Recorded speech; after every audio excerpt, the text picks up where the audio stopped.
So, you want to make $300 a day with Doordash? Well, you've come to the right place. And no, I'm not just going to sit in my car and give you guys my tips to make $300 a day. No, that would be boring and honestly not very helpful. I'm actually going to be taking you along with me and showing you exactly how to reach $300 a day in any market and give you pointers along the way as well that will help you hit your goal.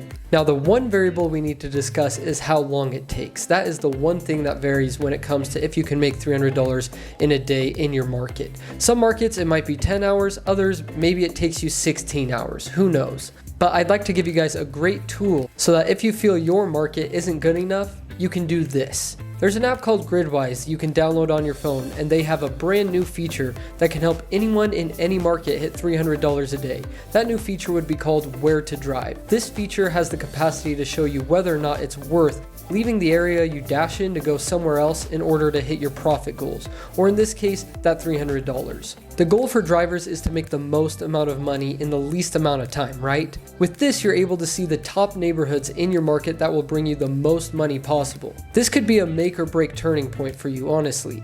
Maybe you go on it and realize you're already in the busiest neighborhood. Well, then you're in luck. You'll probably hit $300 even quicker. Maybe you realize you're in one of the worst neighborhoods in your area and are having a hard time hitting your goals. Well, this will show you exactly where you can dash in order to increase those profits. Not only does it show you that, but you can also see which areas are best to dash in. So you can see what area is best during breakfast, lunch, and dinner, and even late night, which honestly might come in handy if you're trying to make $300 a day. Now for me, I'll be dashing in the same area I always dash in because I already have 4 out of the top 10 neighborhoods in my area, so there really would be no point for me to drive 30 minutes away just to go to the busiest area. Not only can you see what neighborhoods are most profitable, but you can track your mileage through GRIDWISE as well, which is extremely important, and I'll get to why that is later. So if you want that tool at your disposal, make sure you check out the link that I have for you down in the description and go check it out. Now that you've downloaded that app and you've seen which area you're going to dash in and you've switched your mileage tracker on, it's time to get started. You're going to want to start as early as you can to get a nice head start on the day, especially because you never know what the day has in store, so it's better to get out early instead of waiting till lunch and not being able to hit your goal by the end of the day. Next tip I have for you guys is have a full tank of gas. You don't want to have to stop and waste time if you get close to empty. Next tip, always check the address thoroughly so you aren't looking around aimlessly, wasting time when you get to the customer. Know the apartment number and get going already. Next tip, don't take any no-tip garbage orders. They're just a waste of time and there's likely a better order coming right after. But make sure you aren't too selective, especially during the slow times like early in the morning, in between breakfast and lunch, and in between lunch and dinner. Once it gets busier, then you can start choosing a little more wisely. Next tip, don't wait too long at a restaurant. It's not worth your time. This is what I do. For every $1 the payout is for the order, that's how many minutes I'll wait. So a $5 order equals a 5-minute max wait time. Makes sense? Good. Next tip, use your hot bag if you want good ratings. Also, when you bring it up to the door, don't do this.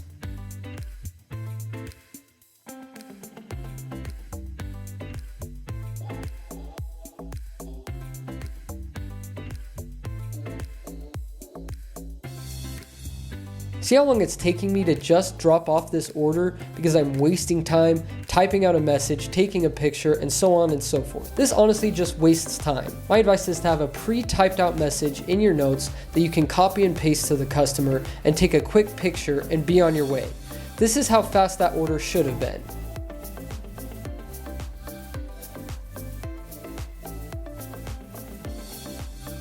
Now that you have the tools and the tips needed to make $300 a day, here comes the fun part, actually going out and putting in the work. Let's go. It's now 8:18 in the morning, and so this means that Doordash should start picking up a little bit and we should start getting a higher flow of orders because there's more restaurants open right now. Before I was able to accept some of those lower, worse orders, but now's the time when you can start being a little bit more selective, and look at that, just got another order and look at it. Not a good order, so I'm not accepting it.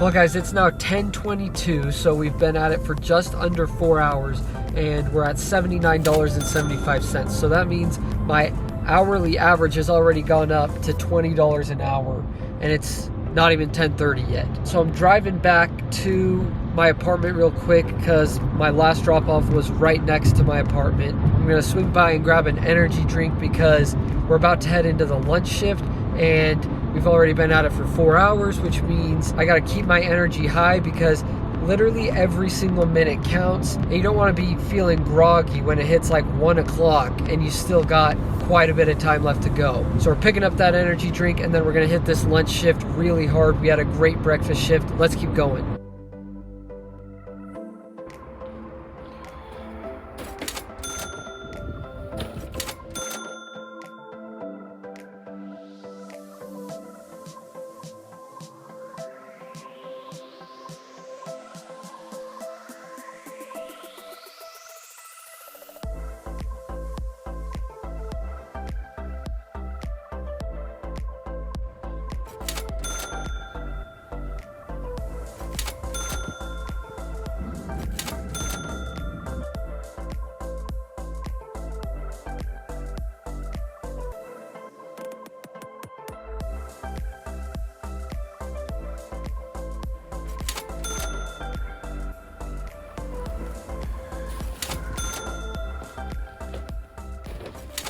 So unfortunately, the lunch shift did not go as good as I wanted it to. I like to try and hit $200 by 3 o'clock. And right now it is 2:59. We are 1 minute before 3 o'clock, and we are only at $176.50. So we did fall behind a little bit, but that's okay. That just means we're probably gonna have to go an hour longer than I had planned, but it's all good. You still gotta keep going if you wanna hit your goal. And so now I got this Buffalo Wild Wings order. It's $10, 11.5 miles.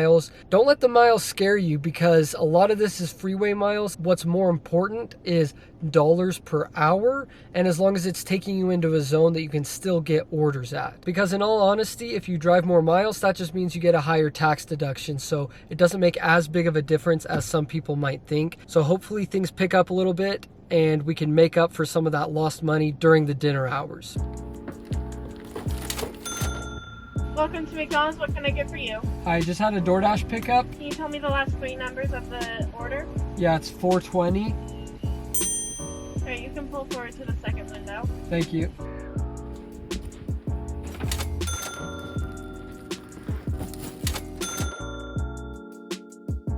Well guys, it is now 5 o'clock. I just took an hour-long break. And the reason I did that is because I like to be as fresh as possible for the dinner shift, because that's when you can make the most amount of money. So the more alert you are, the more awake you are, the better it is during the dinner shift because you can maximize your money during that time. And so I usually just take a break from around 4 to 5-ish. That way I can be as fresh as possible. Anyways, no more time to waste. Let's get going.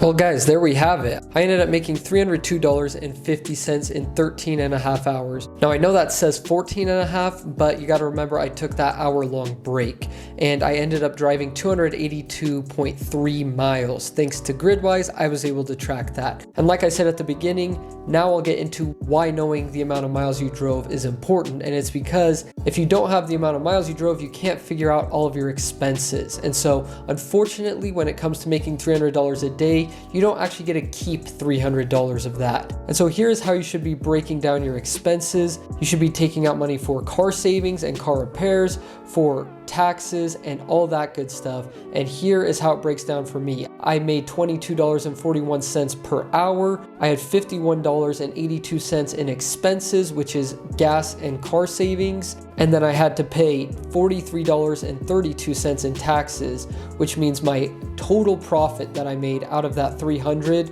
was $207.35, which means my hourly profit that I was making for the whole day was $15.36 per hour. So if you guys want access to this finance breakdown, you can always hop over to my channel page and click the join button and become a priority subscriber. You'll have access to this and lots of other benefits. And all you have to do with this is just input the total you made, the hours you worked, and the miles you drove, and it'll do all the math for you. So if you want this and the other benefits, make sure you go check that out. And there you guys have it. Hopefully you enjoyed this video. Hopefully you learned a lot. If you did, make sure you subscribe and hit the like button. And as you guys know, you're the best subscribers in the entire world. And I'll see you guys next time.